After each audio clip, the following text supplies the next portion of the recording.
Bien, estimados hermanos, tengan ustedes muy buenas noches. A nombre del seminario ASBE quiero darles la cordial bienvenida a este curso de bibliología y neumatología.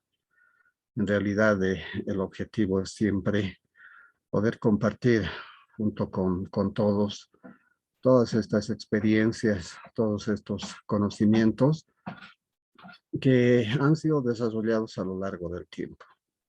Consecuentemente, no va a haber ninguna forma de arrepentimiento al respecto. En realidad, lo que hace la Biblia es cambiar vidas. Prácticamente, al conocer la Biblia, vamos a hacer también que nuestro destino, nuestro futuro vaya cambiando y en realidad vayamos asimilando también lo que es la verdad bíblica para la vida. Por lo mismo, a todos y cada uno de ustedes les doy la cordial bienvenida. En esta noche vamos a hacer una pequeña introducción de la materia. No sé si me están escuchando perfectamente. No sé si podrían confirmarme, por Hola, favor. ¿Sí? Buenas Ahí, noches, ¿se sí. escucha bien? Muy bien, muchas gracias. También se ve, ¿no? Las diapositivas.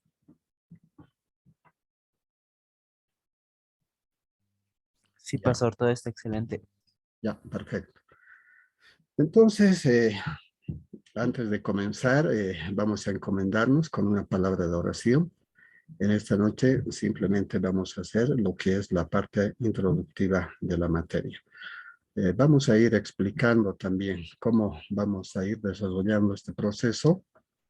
Muchos de los alumnos se han inscrito por primera vez, otros ya son alumnos antiguos y por lo mismo ha de ser importante de que podamos conocer esta materia que es muy importante, muy básica, muy necesaria para la vida. Oremos, hermanos. Padre amado, te doy gracias en esta noche, porque permite, Señor, de que podamos desarrollar esta clase y hacer, Señor, de que todos podamos entender lo que tú has escrito en tu por revelación, en tus santas escrituras, para poder guiarnos en la vida, Señor. Gracias, Padre Eterno, te encomendamos esta clase en el nombre de Jesús. Amén.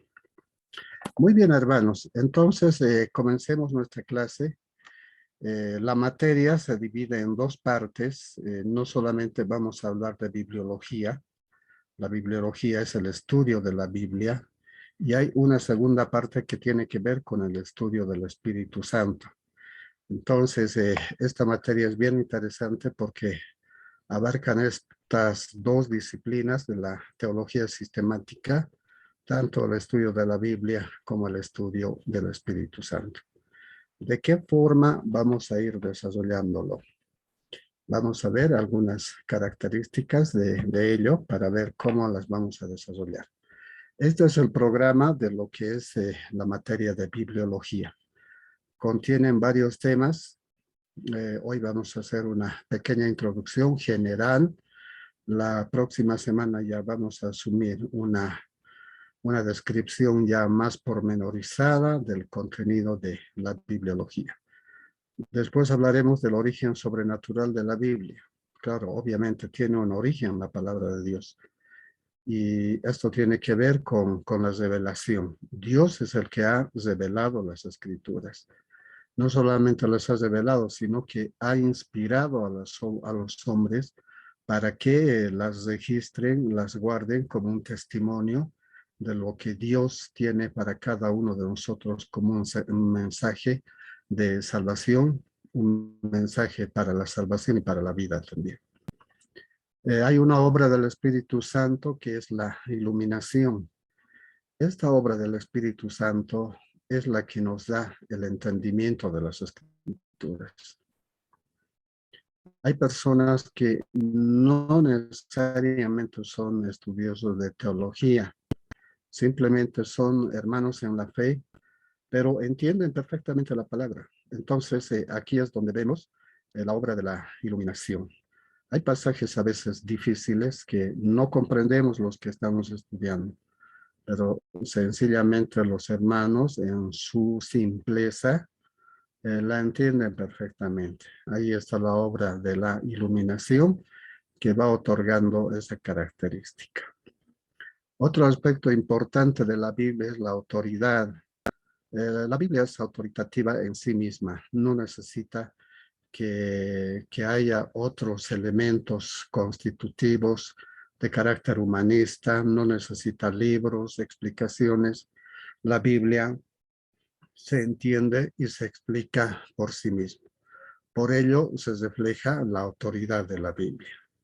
Este tema de la autoridad ha sido bastante discutida, principalmente en la Edad Media, cuando la Iglesia Católica pretendió imponer ciertas formas de interpretación, pero la Iglesia reformada, desde Lutero hacia adelante, lo que nos han explicado es que la Biblia se explica por sí mismo, no necesita ningún aporte humano para entenderla. Entonces ahí está la autoridad de la Biblia, la suficiencia de la Biblia en todas las áreas de nuestra vida.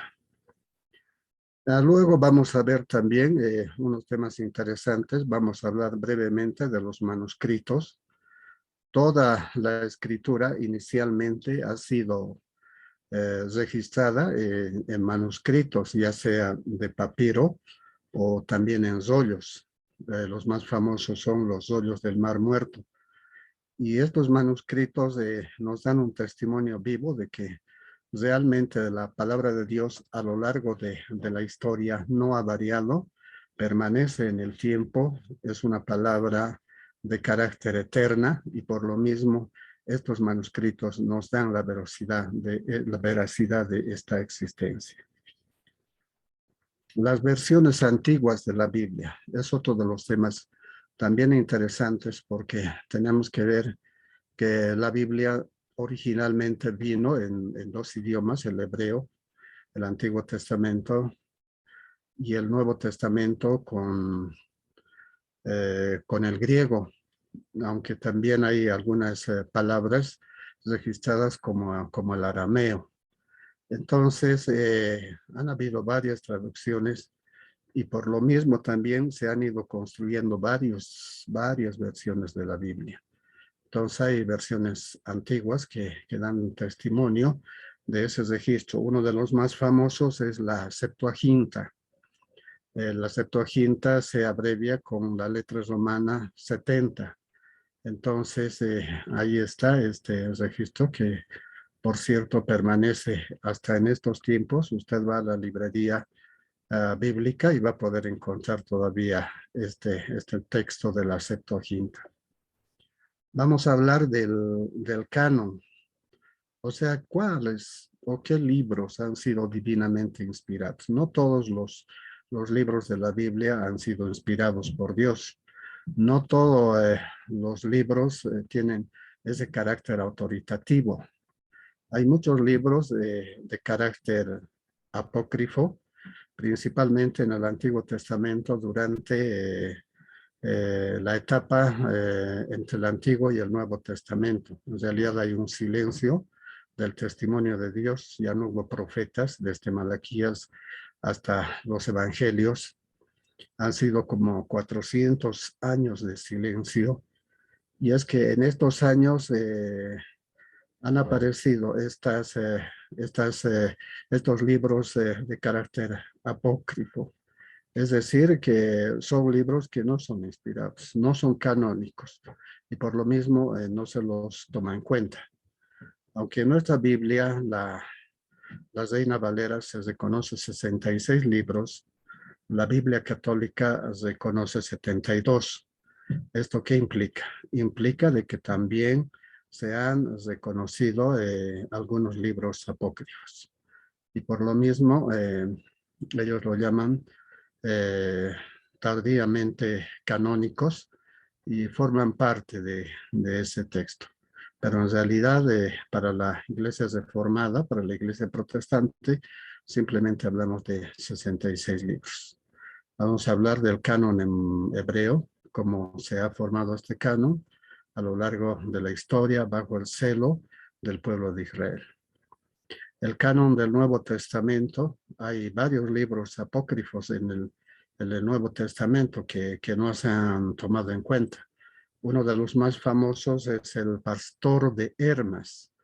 Les recomiendo leer como ilustración. No es un libro divinamente inspirado, pero también se habla de estos apócrifos.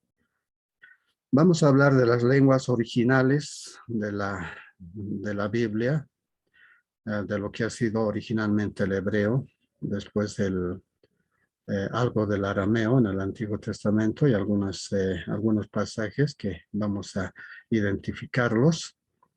De igual forma, en el Nuevo Testamento también hay lenguas originales. En este caso estamos hablando del griego. Otra disciplina que aporta mucho a la bibliología es la arqueología bíblica.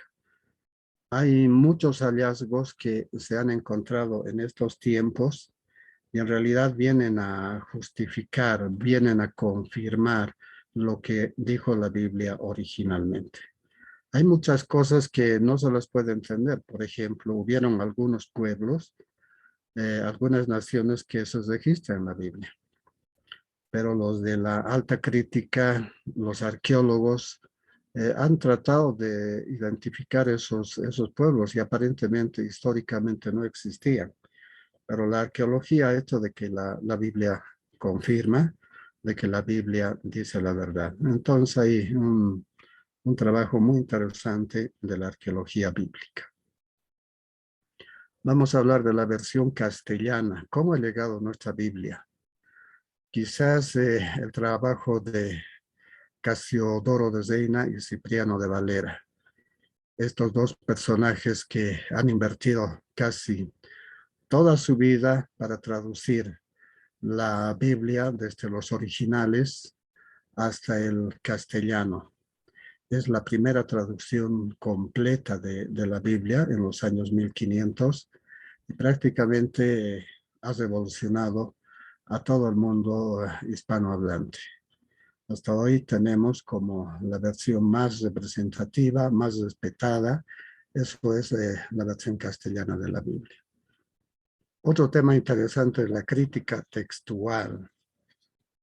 En la interpretación, obviamente, se tiene que ser selectivo, se tiene que ser preciso. Hay que buscar el significado de las palabras desde la exégesis, pero también desde la crítica textual. ¿Qué manuscritos son los que aparentemente han aportado a que se entienda mejor la Biblia? Entonces vamos a ver cómo está clasificado sistemáticamente. Los libros de crítica textual en la parte inferior tienen una redacción muy interesante que se llama el aparato crítico. ¿Qué es el aparato crítico? Es una explicación acerca de los manuscritos y qué significado se ha aplicado. Obviamente que culturalmente el mundo ha tenido mucho impacto en lo histórico y a veces no siempre se ha interpretado de manera fiel.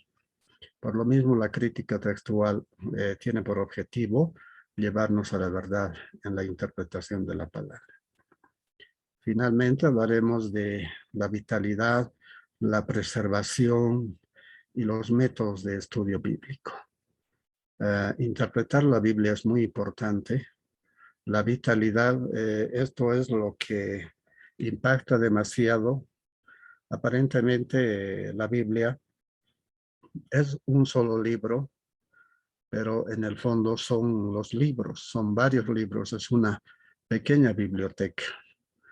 Pero no deja de ser influyente, porque la vida ha sido impactada por la Biblia. Entonces, la salvación, por ejemplo, tiene que ver con la escritura, con la lectura de la escritura. Pero la renovación ética, la renovación moral del hombre, tiene una causa. La causa es la vitalidad. Es que Dios está actuando detrás de la palabra de Dios. ¿Con qué limpiará el joven su vida? A través de la lectura de la palabra de Dios. y asimismo de igual forma con los métodos de estudio bíblico. Entonces, hasta ahí vemos cómo vamos a ir desarrollando el programa de bibliología. Ahí vamos a concluir más o menos hasta el 14 de marzo. Luego vamos a pasar a otra parte. Esta parte es la neomatología. Quizás es la parte más sensible cuando hay que estudiar al Espíritu Santo. Muchos se preguntan, ¿será que se puede estudiar al Espíritu Santo o es que el Espíritu Santo nos estudia a nosotros? No. Nuestra mente restringida, finita, no va a poder estudiar la mente de Dios.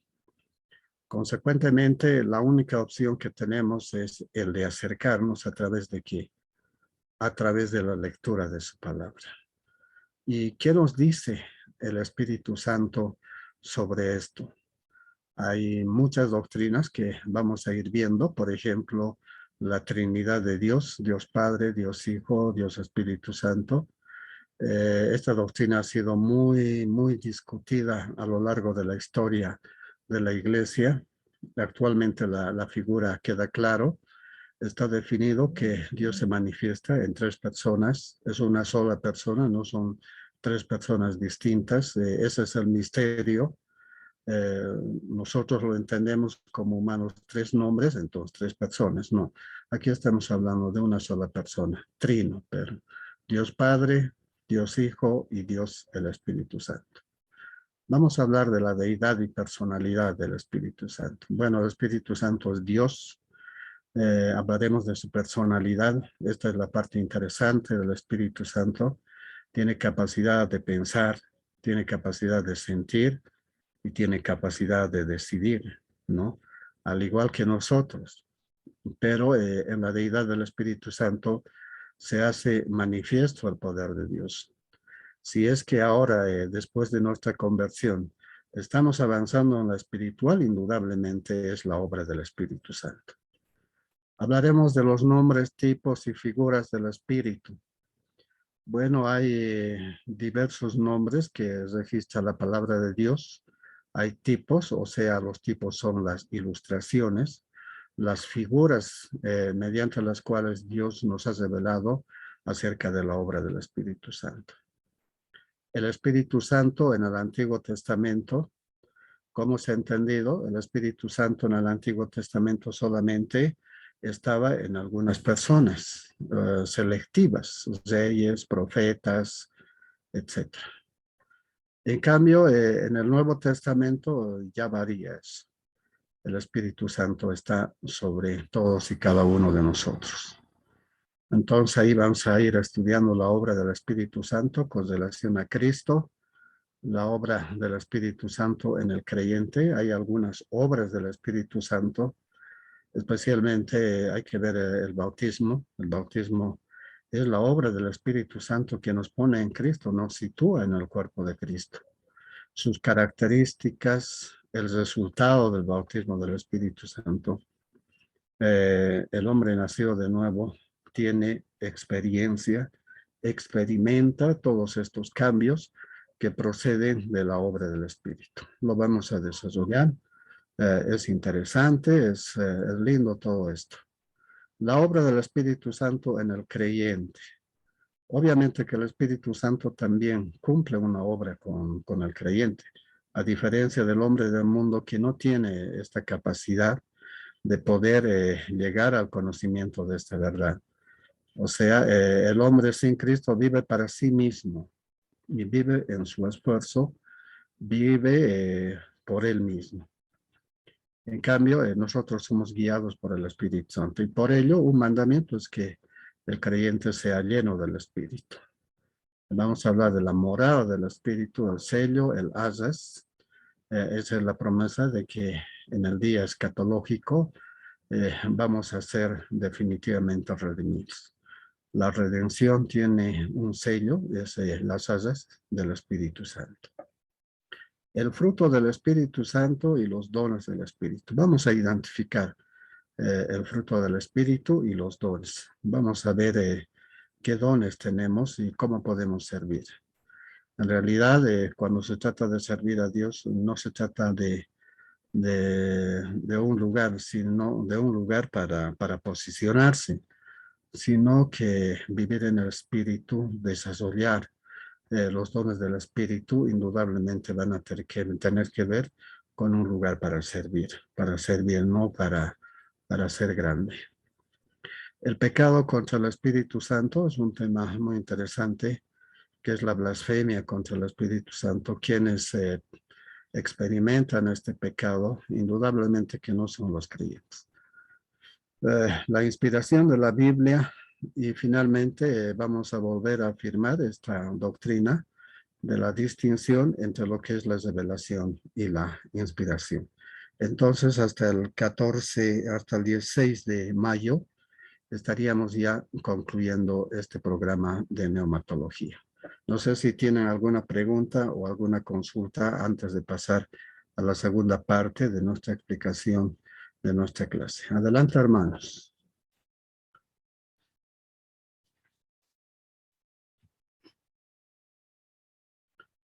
No hay ninguna pregunta, hermanos. ¿Se ha entendido? Este es el contenido mínimo de las dos materias. Para no perder tiempo, vamos a ir avanzando algunos detalles más.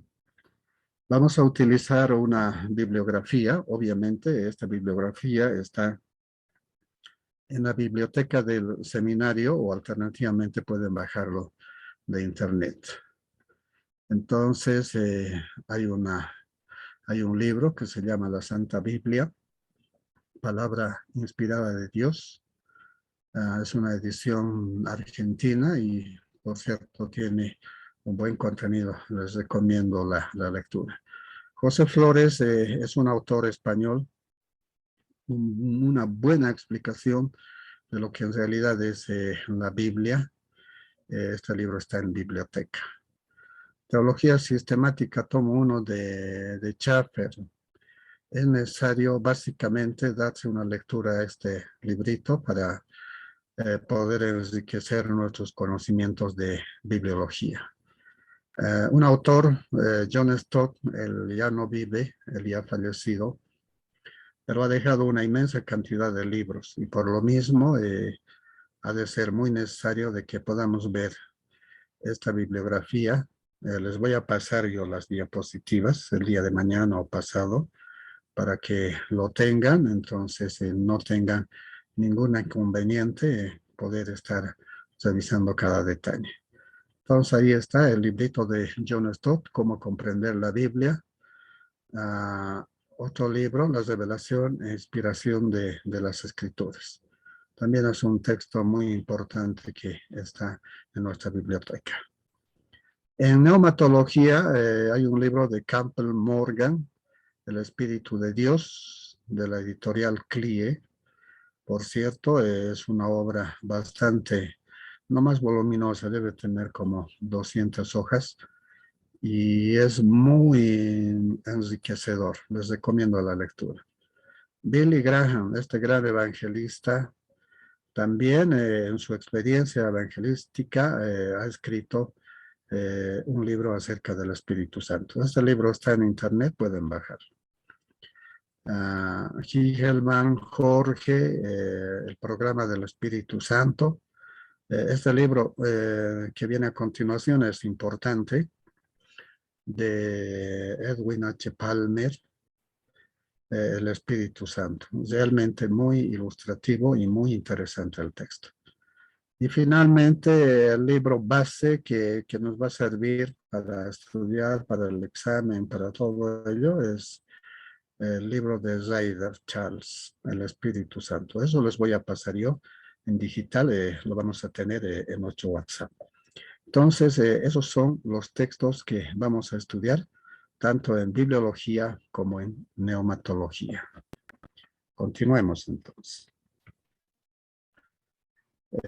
Para algunos, casi la mayoría creo que está informado, cómo califica el seminario.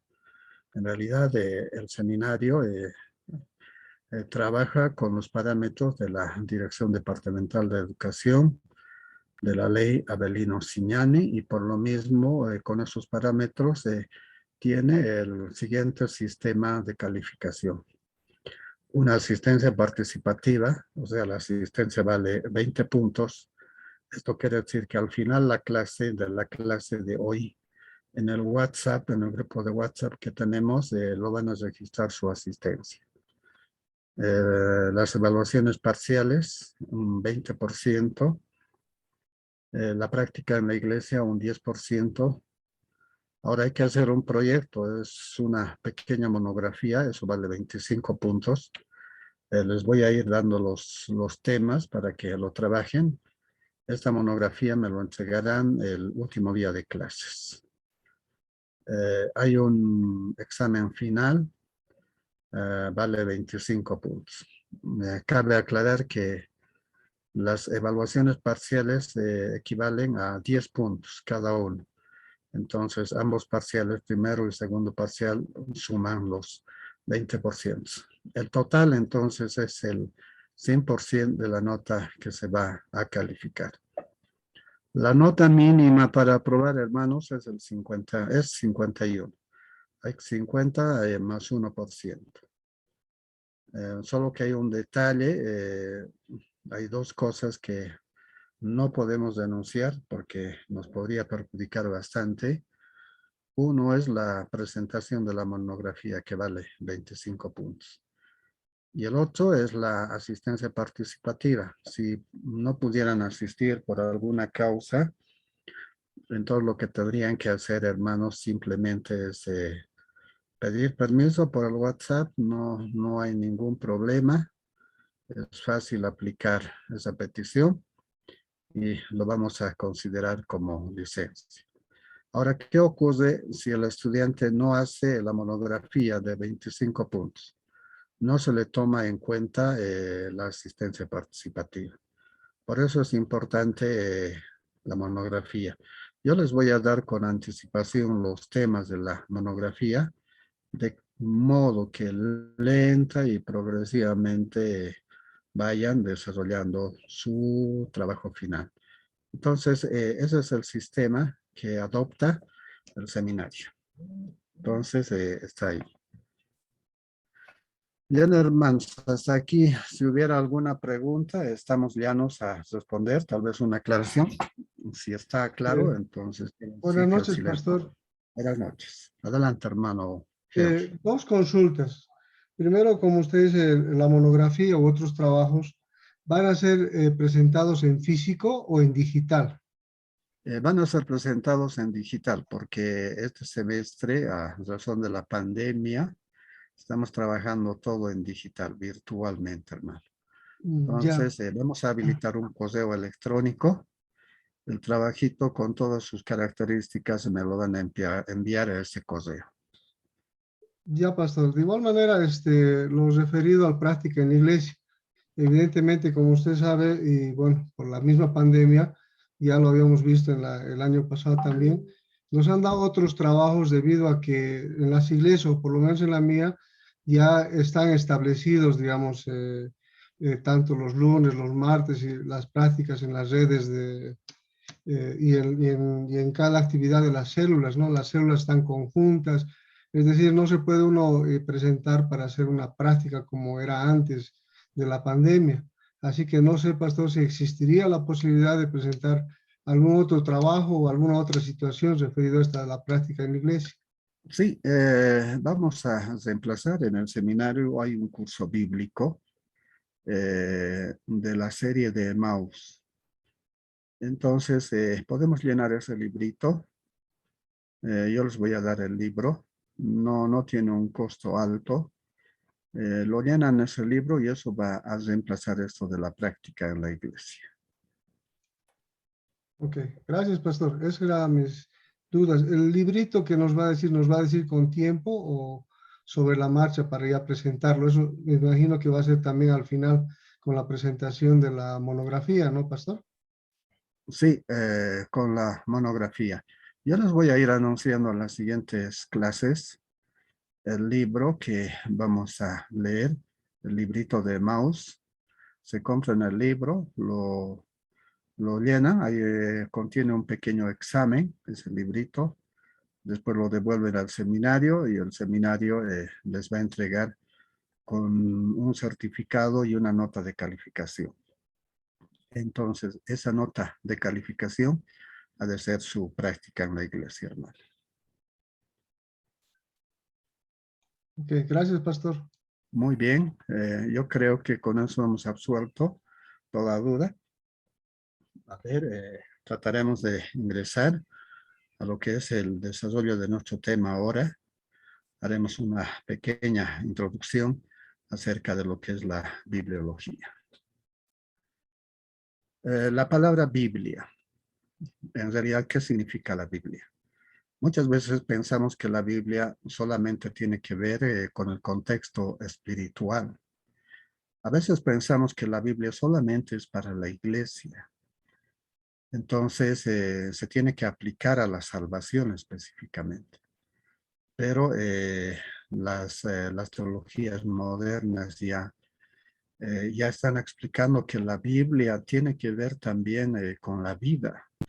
El hombre no va a poder renovar su tendencia ética o moral destruida a causa del pecado si no es a través de la lectura y el entendimiento de la escritura. Por eso es importante que cada familia, cada hogar, cada jefe de familia, el padre de familia es un gran responsable. En realidad es el sacerdote que tiene que guiar esta palabra de Dios en su familia y tiene que enseñar, porque es enseñanza para la vida, hermanos. Últimamente estoy viendo de que hay mucha influencia del mundo, principalmente de las redes sociales, y van inculcando diferentes valores. Vale decir que nuestra generación, por lo menos la mía, todavía tenía representación, todavía tenía ética.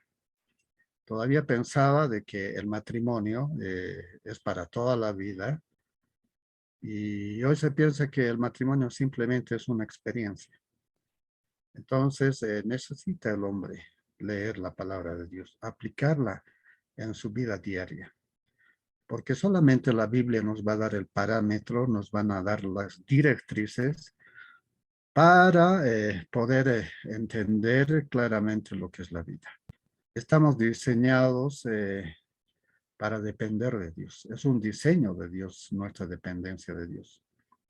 El hombre cuando pecó, obviamente se hizo independiente y trató de aplicar su vida a su propio conocimiento, a su propia experiencia, y el resultado ha sido la bancarrota, ¿no? Ahí vamos a ver, por ejemplo, en Romanos capítulo 1, desde el versículo 18, el capítulo 2 de Romanos, el capítulo 3, inclusive, cómo el hombre se ha ido degenerando progresivamente. Algunos con un grado de pecado mayor, otros con un grado de pecado menor, otros inclusive religiosos. Al final, todos pecadores, no hay justo ni aun uno, por lo cual el hombre ha tenido que demandar de la obra redentora de Cristo. Entonces, la Biblia no es simplemente un solo libro, sino es un conjunto de libros. Por eso proviene de la palabra griega, biblión. Ha sido escrito en material de papiro. El papiro es una forma de material vegetal de los juncos extraídos junto al río Nilo, allá en Egipto. Ha sido pulido en forma de hojas, tamaño oficio, tamaño carta.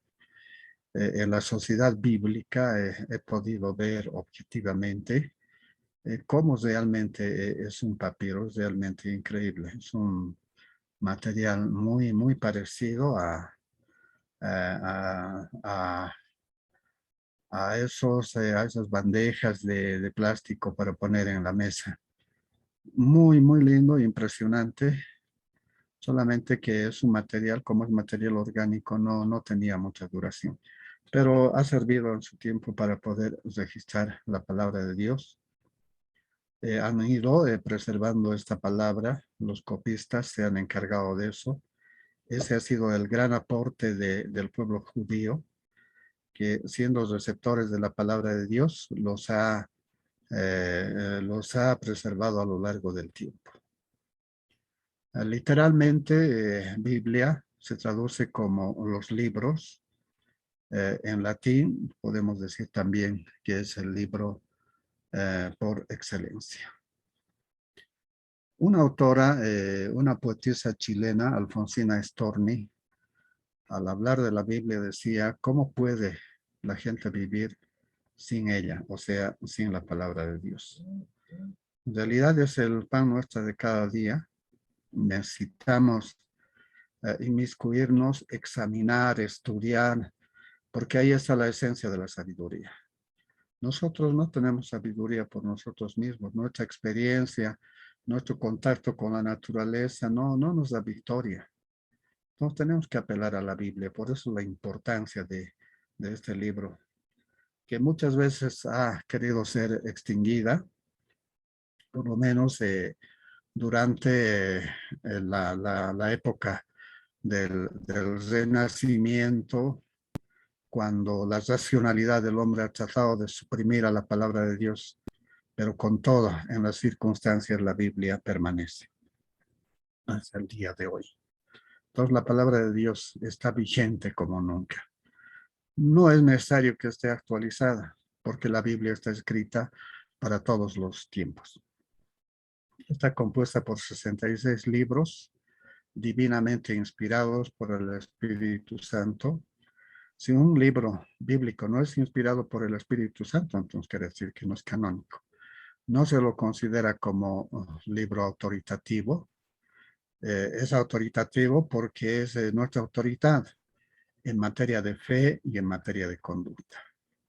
Ahí la importancia de nuestra Biblia. Fue escrito por más de 40 autores humanos, inspirados por Dios en 1500 años. Como verán, tampoco es tan antigua. Entonces, ahí está nuestra Biblia, vigente como nunca. Contiene dos partes, Antiguo Testamento, 39 libros, estos son los canónicos, los que reconocemos la Iglesia Reformada, y los 27 del Nuevo Testamento. En total hacen 66 libros. Aunque les reitero, les recalco que la Iglesia Católica reconoce 72 libros que precisamente no son canónicos, ¿no? Pero ellos los reconocen en cierta forma como parcialmente canónicos. ¿Qué contiene la Biblia? Desde la creación hasta la consumación de la eternidad. Hay un mensaje en la Biblia. A veces cuando leemos un libro, por decir algo de Ezequiel o leemos algo de David, a veces lo que tratamos de hacer es tratar de identificar el pensamiento de estos autores. Pero la Biblia tiene un solo mensaje, desde el principio hasta el final. Toda la Biblia está hablando del Señor Jesucristo. Eso es lo que tenemos que tener muy presente, porque la Biblia es la obra de Jesucristo, su obra redentora, habla de los hechos de la venida del Señor Jesucristo, la obra del Espíritu Santo en hechos, el nacimiento de la iglesia, las 21 epístolas del apóstol, perdón, de los apóstoles, entre ellos el que más ha escrito es el apóstol Pablo. ¿Para qué escribió las epístolas? ¿Para qué son las epístolas? Hermanos, las epístolas son la parte explicativa. En otras palabras, es la explicación de lo que el Señor Jesucristo ha dicho o ha hecho en los 4 evangelios. Entonces, esta obra del Señor Jesucristo indudablemente tiene que ser explicada. La mejor explicación, la más magistral de todos, indudablemente que es la epístola a los romanos. Ahí está todo el contenido del Evangelio de Jesucristo y cómo se remonta hacia el Antiguo Testamento. Cada palabra profética ha sido cumplida y aún en este tiempo se sigue cumpliendo. Ahora quizás la pregunta interesante es, ¿cómo nos ha llegado nuestra Biblia? ¿Cómo llegó hasta nosotros? Aquí hay todo un proceso que tenemos que estudiarlo. Indudablemente que la Biblia ha tenido un origen. Ese origen está, está remarcado a lo que es la mente o el pensamiento de Dios. O sea, nace del corazón de Dios. Estas palabras, esta revelación, estas verdades nos han sido reveladas a los hombres. En determinado momento, después de la caída, si bien al principio el hombre podía entender a través de la obediencia el mensaje de Dios, pero después de la caída no ha podido entender porque el hombre espiritualmente se ha depravado, ¿no? No vamos a decir depravado en un sentido de decadencia moral plena, sino una depravación en sentido espiritual. Claro que Romanos 1:18 hasta el 32 nos explica claramente cómo es la tendencia del hombre con mayor grado de pecado. Pero también en el capítulo 2 hay una descripción desde el versículo 1 acerca del hombre moralista. El moralista aparentemente es justo, pero su paradigma de actuación es la ética. No es la presencia de Jesucristo, no está Cristo en su vida. Por lo tanto, esa obra externamente ética, moralista, no va a aportar mucho, no le va a servir de mucho. Entonces, esta palabra revelada ha sido transmitida a la mente de los escritores humanos. A esto es a lo que llamamos inspiración. Primero ha sido revelada por Dios a los hombres. Los hombres lo han escrito en papiros, en pergamino. Esta palabra lo han recibido. No es un dictado, sino se trata de una inspiración. Es como que alguien inspirado escribe un poema. Entonces, de esa forma es que la palabra de Dios se ha ido desarrollando en el tiempo. Han pasado muchos años, han aparecido muchos manuscritos originales de la Biblia, han aparecido varios manuscritos, se ha tenido que seleccionar. Muchos de esos manuscritos han sido apócrifos. Entonces, a estos manuscritos seleccionados, reconocidos como inspirados, es a lo que se llama canonicidad. Son los textos canónicos, que no es más que la colección de libros. Después vino la crítica textual para seleccionar cuáles exactamente explican mejor qué manuscrito nos da una certeza plena de cómo es la Biblia en su contenido. Luego, la Biblia se ha ido traduciendo a varios idiomas. Primero ha sido en el hebreo, el Antiguo Testamento, después en el griego. A ese proceso se ha llamado traducción. ¿Dónde comenzó esto? La Biblia en hebreo, en el Antiguo Testamento, ha sido traducida en la etapa del testimonio cuando ya no había profetas, antes del Nuevo Testamento, en esos 400 años de silencio. La palabra de Dios ha sido traducida desde el hebreo al griego. Entonces, esa traducción del Antiguo Testamento desde el hebreo al griego es a lo que se llama también la Septuaginta. Ha habido otras traducciones a diferentes idiomas, indudablemente al inglés, también al castellano. Nuestra Biblia castellana, la más famosa, es la Biblia del Oso. Esta Biblia la pueden encontrar también si les interesa, quieren investigar en la Sociedad Bíblica. Está también a la venta la Biblia del Oso, ¿no? Es un referente documental acerca de cómo ha sido traducido inicialmente la palabra de Dios en versión castellana. Indudablemente que la Biblia del Oso no está escrito en un lenguaje como la conocemos ahora, sino tiene una traducción, un castellano de carácter ibérico. Por lo mismo, no es fácil de entender. Cómo la Biblia, a través de la iluminación, ha ido influyendo también en nuestras mentes, por eso cambia la vida, por eso los hombres cambian con la lectura de la palabra de Dios.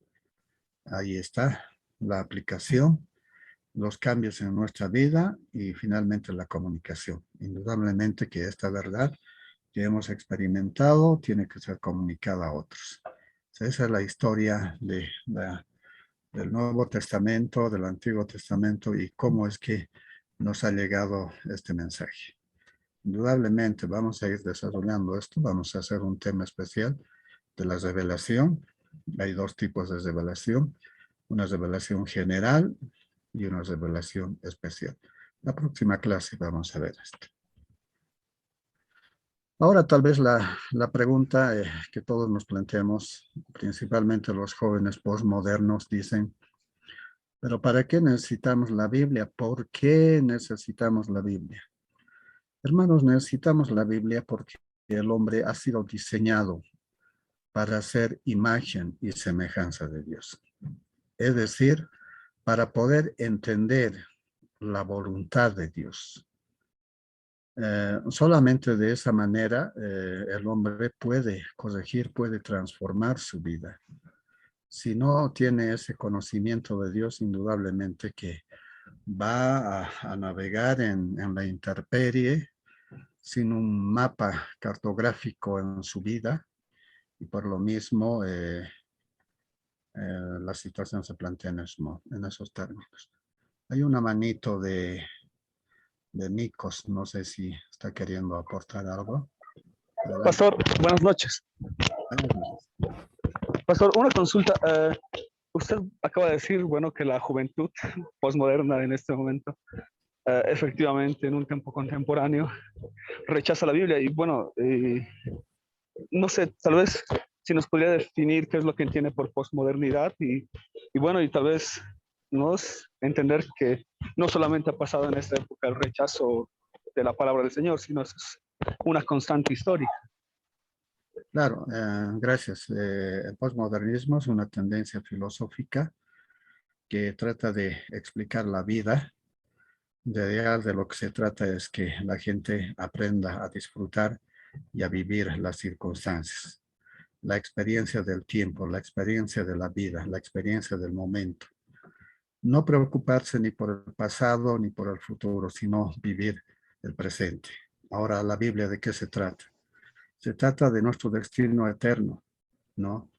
Si vamos a abandonar nuestro destino eterno, indudablemente que estamos yendo a la caída, estamos en decadencia moral.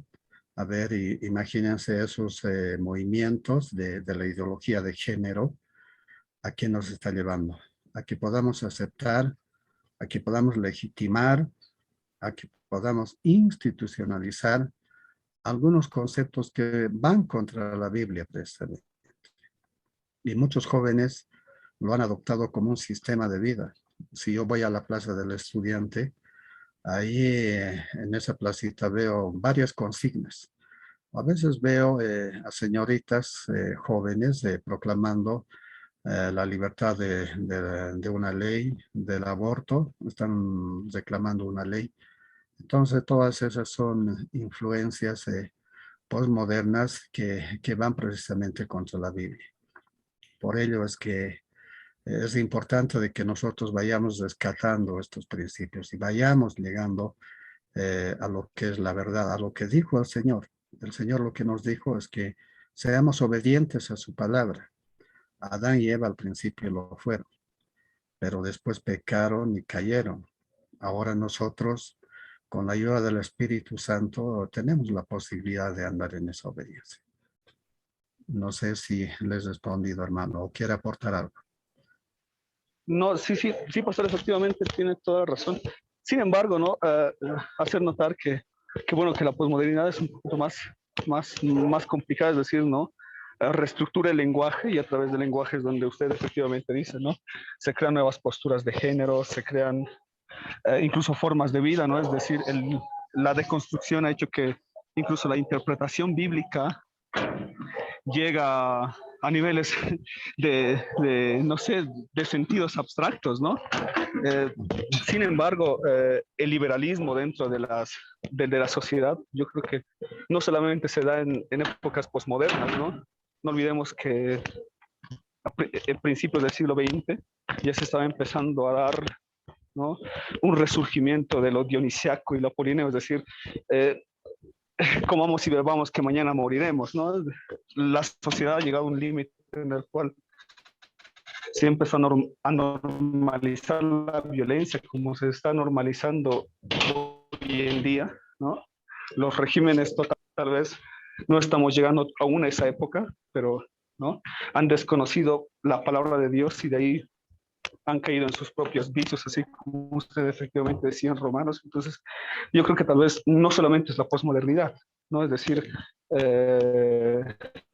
es la vida sin Dios, es decir, los jóvenes se han alejado de todo, pero bueno, se han alejado no por la posmodernidad, sino por seguir doctrinas completamente torcidas. A veces es fácil echar la culpa a la posmodernidad, sin embargo, yo creo que la posmodernidad es un efecto que aún no estamos entendiendo muy bien, en el sentido en el cual el lenguaje produce sentidos, ¿no? Es decir, están llegando congregaciones a aceptar a homosexuales, ¿no? Es decir, ahí sí se va la posmodernidad, porque la posmodernidad modela el lenguaje, lo modela, lo estructura y lo pone a niveles más de denotación, ¿no? Es decir, las palabras son polisémicas, o sea, todo, al final de cuentas, todo tiene sentido, ¿no? Si uno lo pone en un contexto clave. Entonces, se ha llegado a descontextualizar la palabra del Señor y de ahí, ¿no?, estamos cayendo en picada a una vida sin Dios, ¿no? Efectivamente, como usted dice.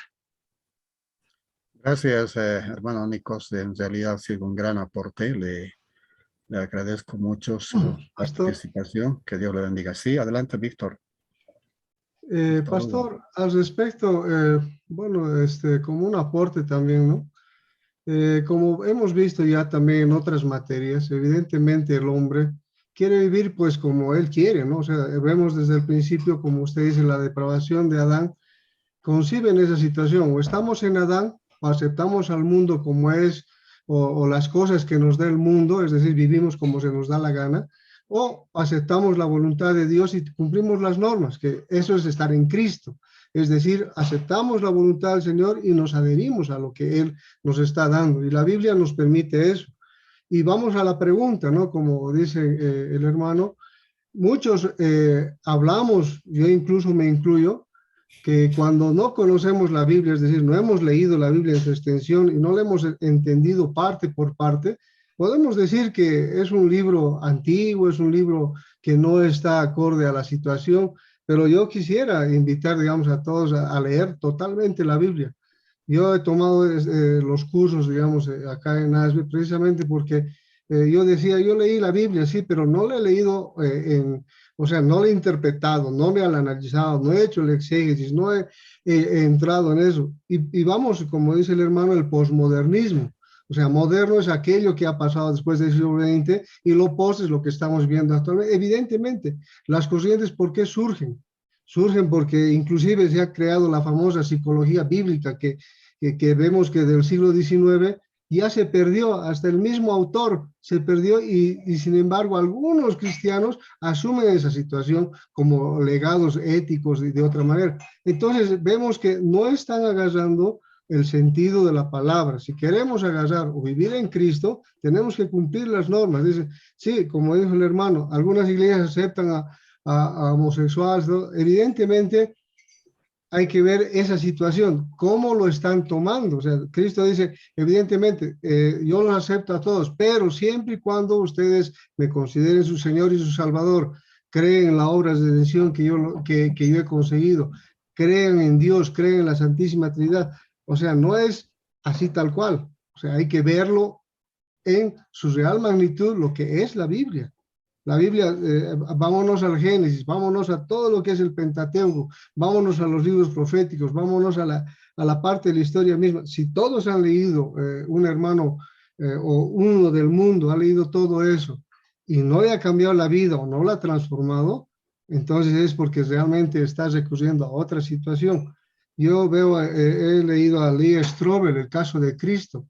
Él era un ateo completo y explica, por ejemplo, cómo murió y cómo resucitó realmente Cristo para la ciencia y cómo él se transforma en esa manera.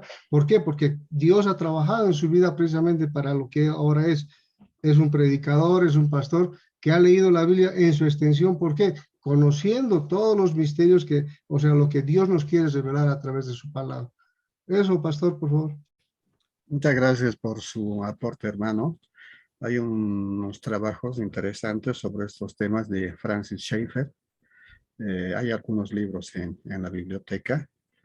Nos va a dar mayores luces para poder entender esta realidad. En verdad, en este tiempo, uno de los cuestionamientos que se hace a la Biblia es si es suficiente, la suficiencia de la Biblia.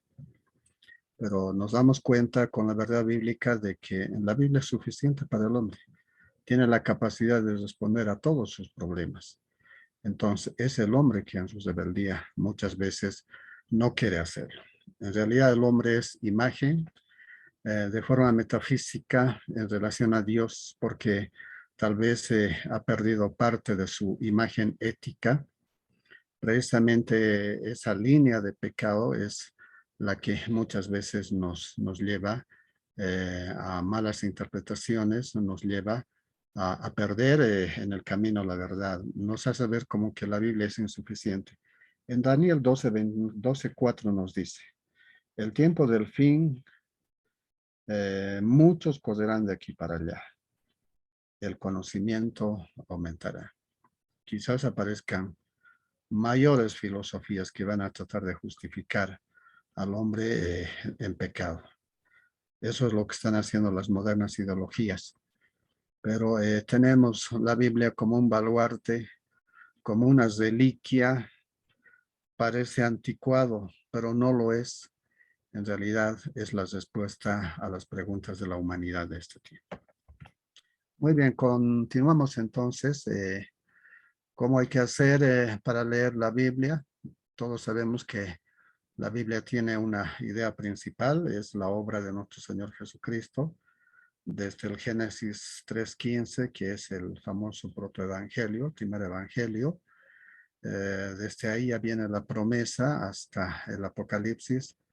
Todo es el relato de la palabra de Dios, de la palabra de nuestro Señor Jesucristo. Entonces ahí vemos todas las enseñanzas que han venido, que contiene nuestra Santa Biblia. A veces no leemos, claro, obviamente sabemos leer y escribir, lo hacemos perfectamente, pero no nos damos un tiempo para poder dar lectura a nuestras Biblias, que es el pan nuestro de cada día. Entonces, actuar de esa forma es caer también en una especie de analfabetismo intelectual. Leemos y escribimos, pero nunca leemos. Solamente la lectura de la palabra, al margen de las teologías ayudan, pero al margen de ello necesitamos inmiscuirnos, ser iluminados por el Espíritu Santo para poderlo entender y para poder entender a nuestro Señor, a nuestro Padre Celestial. Entonces, es necesario que cuando el hombre lee, la Biblia debe tener un bosquejo del argumento general de la Biblia, que es Jesucristo. Aunque la Biblia contiene 66 libros y 40 autores, pero el mensaje de fondo es el mismo, ¿no?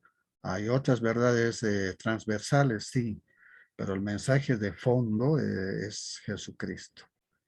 Escrito en dos idiomas, hebreo y griego, tiene dos secciones principales, Antiguo y Nuevo Testamento. ¿Cómo lo vemos ahora la Biblia? Si vamos a revisar nuestra Reina Valera, está dividida en tres partes. Hay historia de Génesis a Esther, hay poesía desde Job hasta Cantar de los Cantares y por último los libros proféticos. Pero este orden no siempre ha sido así. Por ejemplo, en el orden que tenía la Biblia hebrea original, si vamos a leer Lucas 24:44, el Señor Jesucristo afirma los libros canónicos, pero los afirma en otro orden, ¿no? La ley, los profetas y los escritos. Entonces, esto quiere decir que la Biblia hebrea estaba contenida de otra forma, la ley, los 5 libros, la Torá, los profetas anteriores y los profetas posteriores hasta Malaquías, y en la parte final estaban los libros de sabiduría, salmos, los libros también de enseñanza. Hay una palabra que se utiliza bastante en el lenguaje hebreo, es el Tanakh. El Tanakh es un acrónimo. Resume 3 palabras. Primero, la Torah.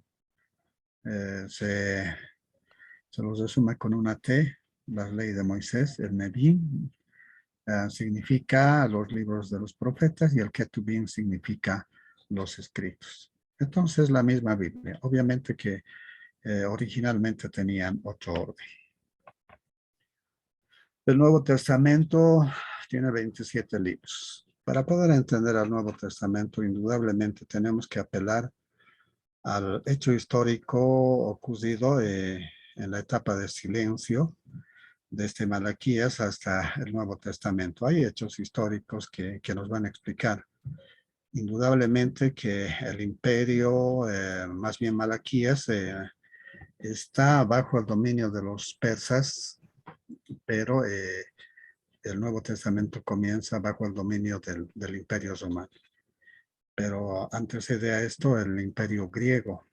Entonces, para entender esos hechos históricos, esas instituciones, a veces es necesario repasar todo ello. Hay 4 evangelios: Mateo, Marcos, Lucas y Juan. Estos 3, Mateo, Marcos y Lucas, también se llaman los sinópticos, porque se parecen. Aparentemente había una teoría cuando decía que se copiaron, ¿no? Que había una fuente mediante la cual han copiado todo, y ese es el antecedente. En cambio, Juan tiene un contenido más teológico. Pero la mayoría de los autores coinciden en que Mateo, Marcos y Lucas, al margen de pretender entender que ha sido copiado de una fuente común, en realidad es una obra que ha sido inspirado por el Espíritu Santo, y por lo mismo tiene esas características, tiene esa similitud, y a la vez también tiene algunos registros importantes que nos van describiendo todos esos hechos históricos. El libro de los Hechos, el relato de Lucas, la expansión del Evangelio, las epístolas desde Romanos hasta Judas, explicación del Evangelio, y Apocalipsis, los eventos futuros. ¿Cómo vamos a entender los eventos futuros? ¿Cómo tendríamos que entender lo que está ocurriendo en estos tiempos? En nuestra materia vamos a estudiar 2 doctrinas: la doctrina de la neumatología, o sea, del Espíritu Santo, y la doctrina de la Biblia, o sea, bibliología. Para los que están iniciando, algunos veo que ya tienen madurez, ya han estado estudiando otros cursos, entonces ya tienen una idea más formada al respecto. Pero para los que están comenzando, tanto la neumatología, el estudio del Espíritu Santo, y la bibliología, el estudio de la Biblia, forman parte de todo este conjunto de doctrinas llamados teología sistemática. O sea, la teología sistemática emprende este estudio, ¿no? La martiología, el estudio del pecado; angelología, el estudio de los ángeles; teología propia, el estudio de Dios, sus elementos de identidad, sus poderes; antropología cristiana, el hombre, cómo ha sido creado a imagen y semejanza de Dios; la cristología, el estudio de Cristo; la escatología, el estudio de los elementos futuros. Pero todo esto es un sistema, o sea que funcionan unos con otros. Por lo mismo, todas estas doctrinas están descritas en la Biblia y en lo que a nosotros nos corresponde es la neumatología y la bibliología, como una parte de este grupo de estudio de doctrinas que se llama la teología sistemática. Tal vez un poquito, ya estamos casi llegando a la hora también, comentar, ¿no? Algo acerca de lo que es la teología y la ciencia. Casi cuando el ser humano habla de ciencia, entonces tiene que ver con ese concepto, ¿no? Asimilado en nuestra mente, el conjunto de conocimientos metódicos, sistemáticos y ordenados que nos hace entender la realidad o nos hace entender los fenómenos de la naturaleza. Pero al margen de las cosas naturales que las tratamos de entender con la ciencia, hay también otro tipo de conocimientos de carácter espiritual. Entonces, por este lado, solamente con la ciencia, es decir, con el experimento, es difícil llegar a estas verdades, a este conocimiento. La teología nos conduce entonces al conocimiento de Dios por medio de las sagradas escrituras, indudablemente, la revelación especial que es la Biblia y por la inspiración del Espíritu Santo. Ahora, quizás, ¿cómo podemos unir estas dos palabras? Claro, si vamos a hablar de ciencia, de conocimiento, indudablemente estamos hablando de razón. Si vamos a hablar de teología, del conocimiento de Dios, no hay otro camino que la fe. Entonces hay dos elementos aparentemente excluyentes. Una es la fe y el otro es la razón, pero no son excluyentes, ¿ya? No son excluyentes porque la palabra de Dios también nos va explicando acerca de lo que es la naturaleza y además de las verdades espirituales que contiene, especialmente para acceder a la salvación. Hay un concepto muy interesante.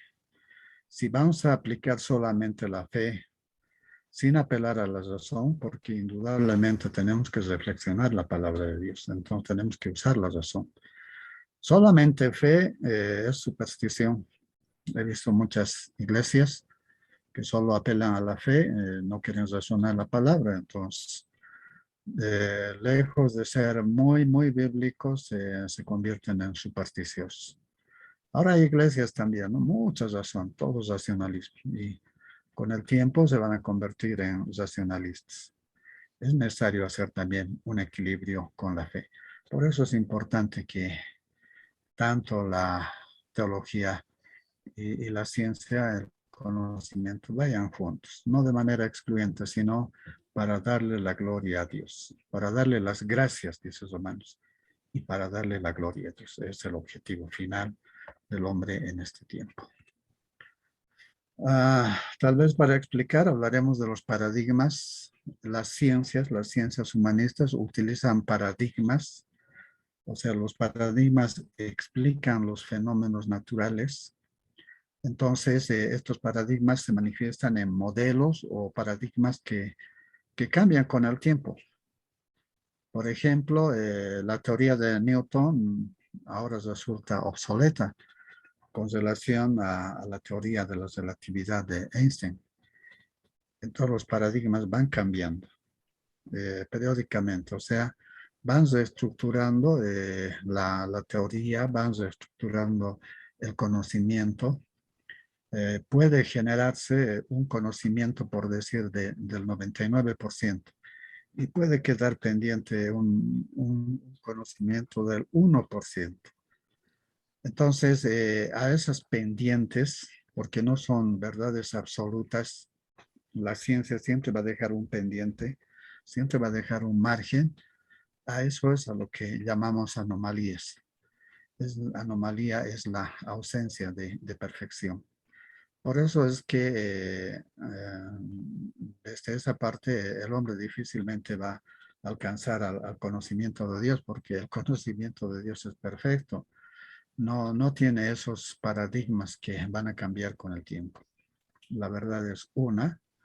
Este evangelio que ha sido predicado hace 2000 años atrás sigue predicándose y estas verdades han permanecido en el tiempo. Entonces, los cambios en la teología no son precisamente el resultado de nuevos descubrimientos. Estos cambios solo son posibles cuando aparecen nuevas filosofías seculares, ¿no? que influyen y pretenden cambiar las verdades bíblicas, las verdades absolutas que contiene nuestra Sagrada Escritura. La Biblia es un libro de historia. Este es otro de los temas que se ha debatido bastante. Será que se reconoce la historicidad de la Biblia. Aquí hay un problema con la neoortodoxia, ¿no? La neoortodoxia tiene su forma de interpretar en cuanto a la historia. Por ejemplo, un hecho histórico tiene que ser real para que sea considerado como hecho histórico. Por ejemplo, Adán y Eva estaban en el paraíso. Entonces, ¿qué hicieron? Comieron del árbol que no se les estaba permitido comer. Entonces, ese hecho es un hecho histórico que ha impactado a toda la humanidad. Quizás el neoortodoxo pueda preguntarse, ¿no? ¿Y qué de la serpiente? Que la serpiente habla, ¿quién era la serpiente que le engaña? Entonces, este relato puede ser subjetivo. Y dicen, quizás no sea histórico. Pues ahí viene esos pequeños temas, esas pequeñas discusiones con los neoortodoxos. Pero en cambio, nuestra Biblia es histórica, tiene historicidad, todos los hechos han sido provistos por la gracia de Dios, por la providencia de Dios, y por lo mismo han sido hechos históricos, aún ese hecho de la caída en el jardín del Edén. Todo esto nos revela la obra de Jesucristo en el Antiguo Testamento como promesa y en el Nuevo Testamento como cumplimiento. ¿Qué vamos a pretender en el transcurso del semestre? Comprender el proceso de formación de la Biblia, objetivos específicos, conocer las escrituras como revelación especial e inspirada por Dios. También conocer el carácter canónico, autoridad, inerrancia, interpretación, etcétera, de nuestra Biblia. En el transcurso de la clase vamos a ir desarrollando todo esto. Quizás para recomendación, cuando estamos leyendo la Biblia, es necesario apelar a algunos documentos ya trabajados que nos van a ayudar a precisar algunos conceptos de cómo debe entenderse la Biblia. Uno de los documentos, indudablemente, son las 5 solas de la Reforma.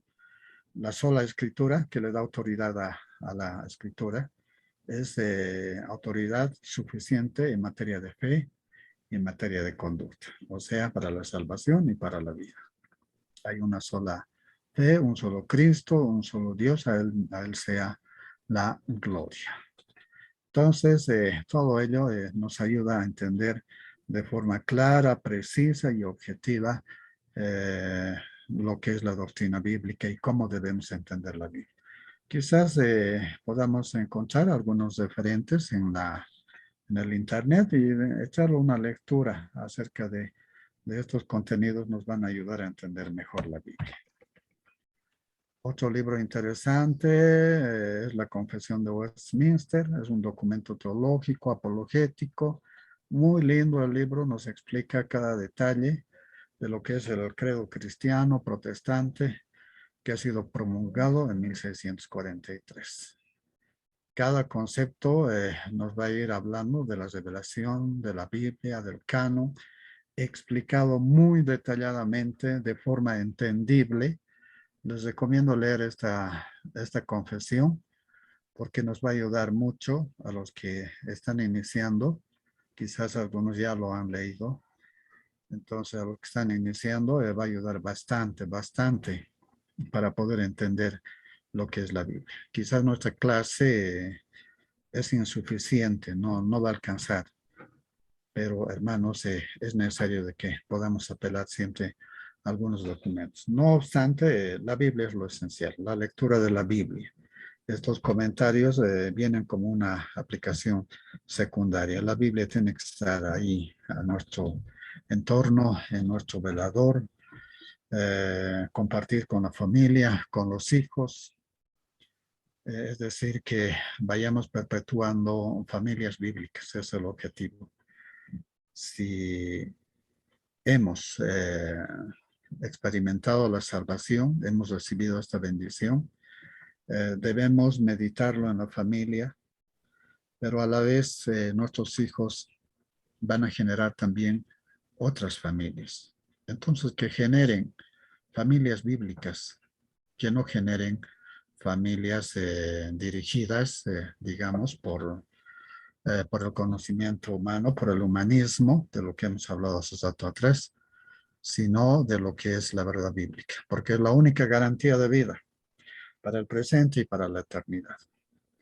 Muchos están en problemas en este momento. ¿Qué va a ser de mí? ¿Me voy a morir? Estamos tranquilos. Si es la voluntad de Dios, ya no estaremos. Y si es la voluntad de Dios, seguiremos predicando el Evangelio. Idiomas de la Biblia, hebreo, arameo, griego, lo vamos a ver en la materia correspondiente. De igual forma, las versiones de la Biblia. Quizás su mejor momento es cuando se ha inventado la imprenta. Eso ha apoyado bastante a que la Biblia sea difundida. Casi vino paralelo con la reforma de Lutero. Entonces Lutero ya pudo imprimir en papel de imprenta ya la Biblia traducida al alemán.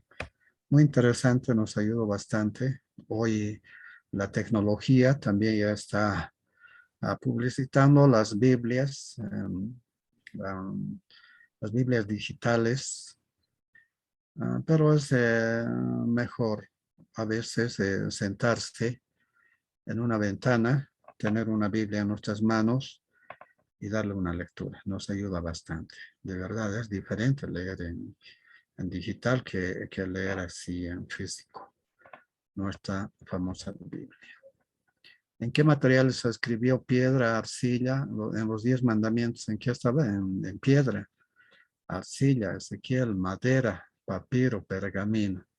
Hoy ya hemos llegado a la impresión de imprenta. Esta es la ilustración de los materiales en los cuales ha sido escrito nuestra Biblia. Esto precisamente es un papiro. Viene de este color y en esta forma. Muy interesante. Hay que ver también su escritura y todo ello nos va a llevar a una aventura. Bien, hermanos. A ver qué más tenemos. Ya conocemos los dos libros del Antiguo Testamento y del Nuevo Testamento, 39, 27. Entonces están ahí. Son las versiones reconocidas, canónicas por la Iglesia Protestante. Vamos a hablar también de los libros apócrifos, ¿no? Eso es bien interesante para ver cuánto han influido todo ello. Muy interesante. Todo ello. Hasta ahí hemos llegado, hermanos. No sé si quieren hacer un comentario o nos vamos nomás ya a ver si alguien quiere usar la palabra. Esos datos hemos tenido muy buenas intervenciones. Adelante, hermanos. Pastor, buenas noches. Buenas Tenía una consulta con respecto a los libros apócrifos. Más o menos nutría dar una explicación de qué más o menos trata eso. Ya, todos los libros que están en nuestra Biblia, es decir, los 66 libros, son libros divinamente inspirados. O sea, son libros autorizados por el Espíritu Santo y por lo cual técnicamente son reconocidos como canónicos. Ahora se han incorporado pues tanto en la antigüedad del Antiguo Testamento como en el Nuevo Testamento algunos libros que han pretendido formar parte de los libros canónicos, ¿ya? De los libros autorizados por el Espíritu Santo. Entonces, a estos libros son a los que se han llamado libros apócrifos. Por ejemplo, en la Iglesia Católica, como les dije, tiene 72 libros en el Antiguo Testamento. En cambio, nosotros solamente tenemos 66. Entonces, esa diferencia hace que ellos reconozcan algunos textos que para nosotros son apócrifos, o sea, no han sido inspirados. En cambio, para ellos, sí, han sido parcialmente inspirados y por lo mismo las reconocen. En la materia, más bien en la clase de ese tema lo vamos a desarrollar un poco más. Libros apócrifos, los apocalípticos, los pseudoepígrafes, etcétera, son variantes de lo que son los libros canónicos. No sé, hermanos, si he respondido su pregunta. Sí, está bien, pastor. Muchas gracias. Perfecto. Pastor, Listo. buenas noches. Buenas noches, hermano Silvano, adelante. Buenas noches, querido pastor. Agradecer a Dios porque nos está permitiendo ya empezar las clases el día de hoy, ¿no? Y en segundo lugar, preguntarle, pastor, todos los materiales que nos está facilitando, como las diapositivas, nos va a facilitar también por medio digital, ¿verdad? ¿No? Esa es la pregunta nada más, doctor, y bendiciones. Muchas gracias.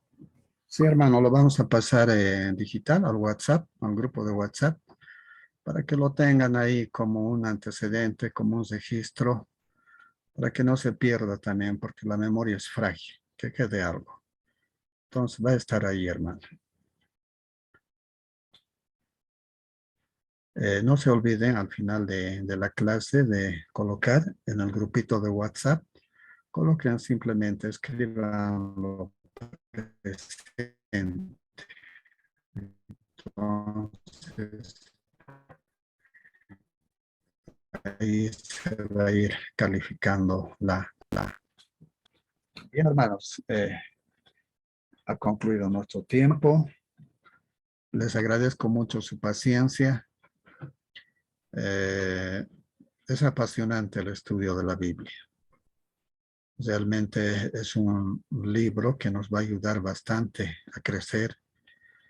Sé que hay otras materias donde van a ir desarrollando cada libro, Corintios, Romanos, los libros históricos, una belleza. En 3 años van a ser maestros ya para poder entender y enseñar la escritura. Lo importante es que podamos transmitir un conocimiento, la verdad bíblica, ese es nuestro desafío. Ojalá que no tengamos la tentación de transmitirlo de otra forma. Dios los bendiga. Un abrazo para todos y paz de Dios. Buenas noches. Buenas noches. Gracias, pastor. Bendiciones. Bendiciones. Gracias, pastor. Dios nos bendiga. Igualmente a ustedes, bendiciones. Hasta luego, pastor. Hasta luego.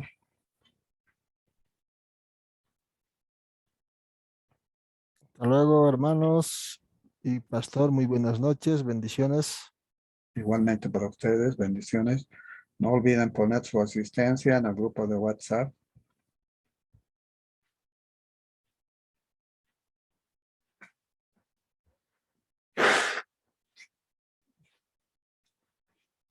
¿Cómo lo has visto?